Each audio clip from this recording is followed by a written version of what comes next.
Hey guys, welcome back. My name's Aaron. This is Czar Finance, episode 8, taxes. Now, I'm here to talk to you guys a little bit about some basic tax information for you. Some of the things that people are asking me is how am I taxed? What are the tax brackets? Boxes versus an agent, W-4 forms and W-2 forms, tax withholding, tax under taxation, and when are the dates to file for taxes. So today I'm going to break that down for you so that it's in simple terms so that you can understand how and what it is to learn about taxes. So, number one, how am I taxed? Well, let's put it this way. Anytime money is being brought in to your bank account, to you personally, you will be taxed on it unless it is cash money. So if you receive a check and you work at, say, Stop and Shop, or you work at your local pizza place, or you work at an insurance company, or your local job, when you get a check that's issued to you, you are getting taxed. The money that is being taxed is dependent upon your local and state government. So in the state that you live in, some states are higher than others, and there's also a blanket federal tax that's being taxed across the United States. Now, when the money comes in, you're taxed right away. They get their hands on it, the money comes right out. Now, how much money do they take out? Well, the money is determined basically on which tax bracket you are in, and also what you fill out on your W-4 form for your employer.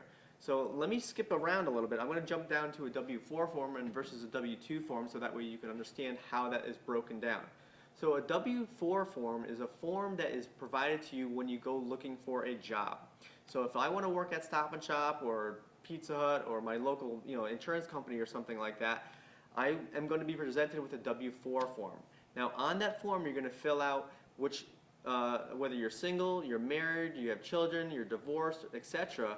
And that will determine how much of a tax break you will receive in your income tax. So when you get your check, it'll say, okay, take out so much or so little. Now for me, I file mine as single zero. So that means the money that is coming to me is not too high or not too low, and it basically gives me a chance to just, give my share to the taxes are taken out, and I'm kind of even with it. So that's one way of filing it, but it can vary between different tax brackets on your W-4 form. Now, on your W-2 form is a form that you receive after you have been working at your company for a year. Or once the year passes, you will receive a form in the mail called a W-2 form from the employer that you previously worked at or are working at. And that form says to you that how much taxes have you taken out in all of your checks throughout that year, and it just lets you know a breakdown that how much you owe to the United States government or how much you're going to keep and how much it's for your filing purposes basically. It's just a document that says, okay, this is how much taxes were taken out of your check, give it to them, do they owe anything, do they not owe anything, and keep that. So it is important to note that when you want to wait till all those forms come in. All those W-2 forms that come in, you want to make sure that they all come in. Failure to do so will cause you to have to go back to your tax agent and go re-establish everything all over again, and it's a real pain. So I advise you to file your taxes a little bit later than too early. Now, when do you file?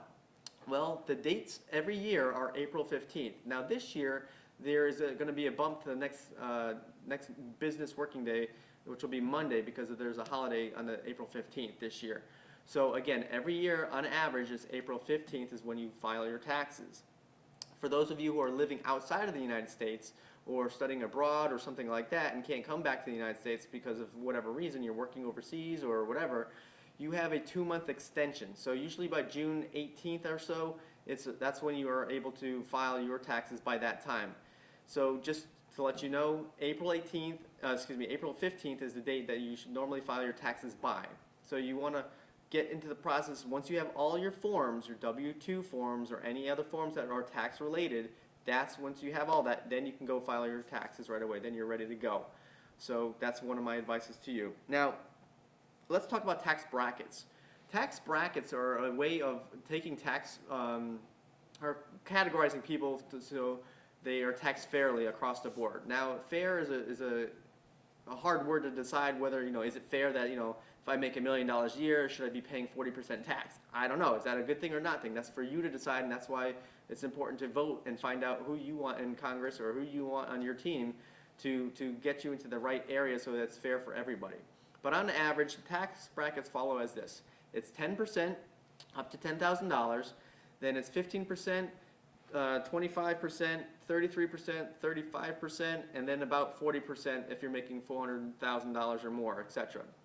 So on average, the United States, most people are in about a $50,000, $50 to $60,000 to $80,000 range, which puts everybody in a 25% tax bracket.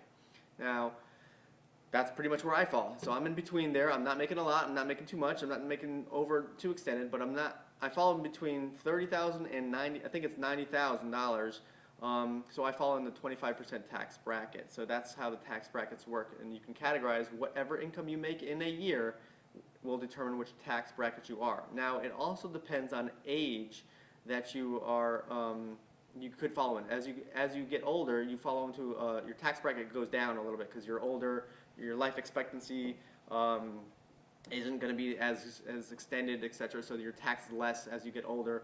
So when you get into 65 or 67 or 70, there's different tax brackets for that, which I don't know. You'll have to ask your advisor for that.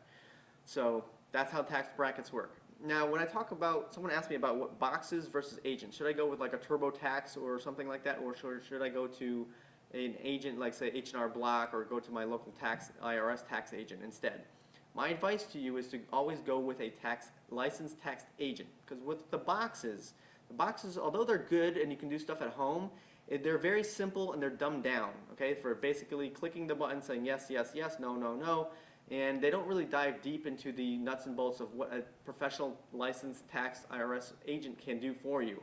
They have the information, you can talk to it, talk to them, they can provide the information back to you, whereas the box versions, you can't really ask questions, you can't really do too much with it, and there's not a lot of options, and if you don't know what you're doing and you click the wrong box, you can mess up yourself and mess up your taxes and have to refile it and be all screwed up. And I know they claim that they're all, stupid proof and they're really easy. Well, they're easy for a reason, because they got to make it available for everybody, and for people who are, filing for businesses and high level taxes, you don't want to be doing box stuff. You're going to want to go to a licensed agent.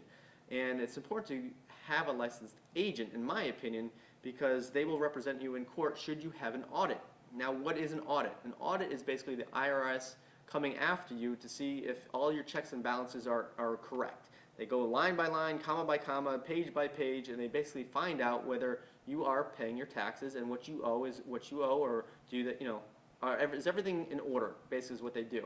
And if it's not in order, you can get fined, and they're going to come after you with basically unlimited power and garnish your wages and make you lose your job, start taking your boats, start taking your cars, your house, everything. They have like insane power, so don't mess with that stuff. So it's important to file your taxes and do them properly. So going with a licensed agent who takes is important, because they take, every year they have to get updated on the new tax laws. They have to take a certified exam.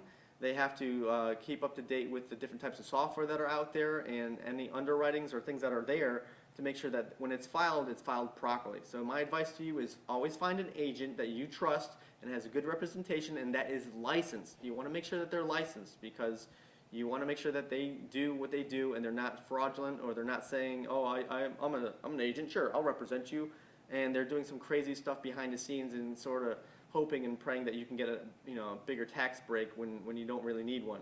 So again, tax withholding and tax under taxation. So what is tax withholding?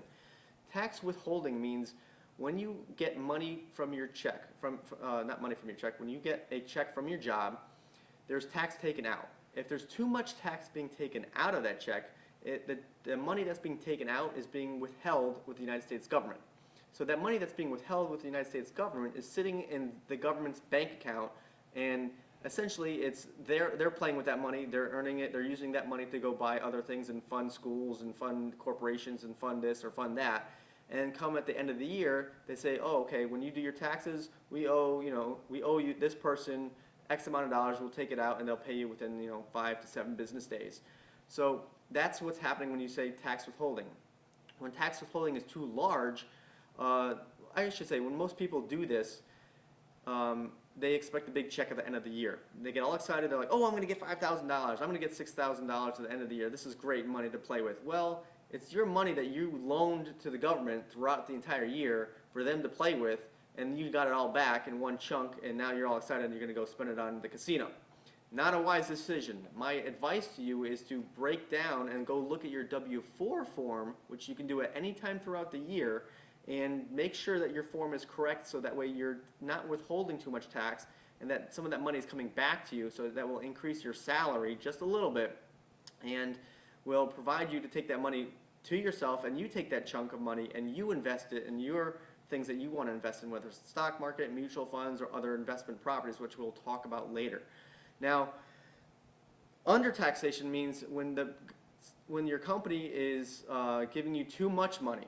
Okay, you have a huge amount of check, you got a big check, and you're not paying as much taxes throughout the year or when it comes time. So what happens is at the end of the year on April 15th or by April 15th when you file your taxes, you will be having to take that money that you should have saved throughout the year, and you will have to pay a portion of that, depending on which tax bracket you're in, back to the United States government, the United States Treasury.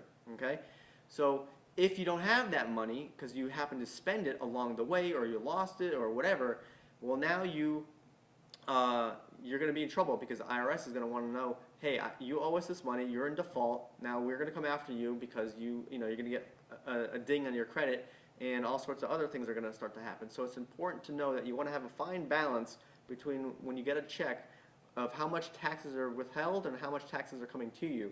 So that at the end of the day, when you file your taxes, it should be you owing nothing to them and they owe nothing to you. It should break even, be zero.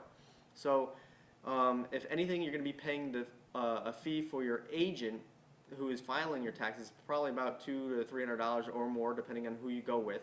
It's about $200 to file the taxes, and you're going to be basically having a wash. So that's my advice to you. Don't always expect a bigger payout. A bigger payout means you're giving your money to the United States government for them to do what they want to do with it, and that money should be in your pocket, which you should be playing around with and saving and investing, so that when it comes tax time, it breaks even and you don't owe anything and they don't owe anything to you, and everything is filed correctly.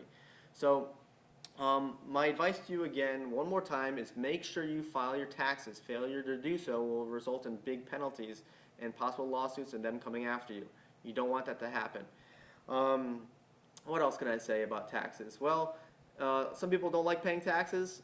Too bad. We live in a society where we govern, at large, that we like to pay taxes, and it sort of helps fix our roads. It goes to schools, it goes to buildings and maintenance and snow plows and all sorts of stuff like that.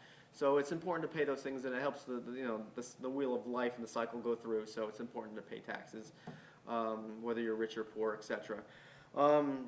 So, and my advice to you guys, thank you for joining me on taxes. My name's Aaron, this is Czar Finance, and next week we're going to talk about the hidden job perks that you might have at your job that you don't know about. So some hidden features that might be out there that you should be asking and finding out when you apply for a job or the job that you already work with. Thanks for joining me.